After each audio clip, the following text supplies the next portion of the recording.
Assalomu alaykum do'stlar. Bugun sizlar bilan 2026 yilgi Chevrolet Cobalt haqida qisqacha, lekin muhim ma'lumotlarni ko'rib chiqamiz. Cobalt bu ko'p yillardan beri ishonchliligi va tejamkorligi bilan tanilgan sedan. Ushbu model ilk bor 2000 yillar boshida taqdim etilgan bo'lib, 2026 yilgi versiyada u ancha zamonaviy ko'rinishga ega bo'ldi. Yangi Cobalt tashqi dizayni bilan darrov e'tiborni tortadi. Old qismidagi LED chiroqlar, keng radiator panjarasi va silliq chiziqlar unga sportona va zamonaviy ko'rinish beradi. Salon esa keng, qulay va kundalik foydalanish uchun juda mos. Multimedia ekrani, sensorli boshqaruv va zamonaviy xavfsizlik tizimlari bilan jihozlangan. Texnik tomondan Cobalt 2026 asosan 1.5 litrli dvigatel bilan taklif etiladi.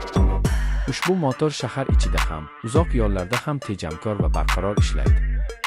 Avtomat uzatma mashinani haydashni yanada qulay qiladi. Raqobatchilariga, masalan, Toyota Corolla yoki Hyundai Elantra'ga qaraganda, Cobalt o'zining arzonroq narxi va arzon xizmat ko'rsatishi bilan ajralib turadi. Shu sababli u oilaviy va kundalik foydalanish uchun juda yaxshi tanlov hisoblanadi.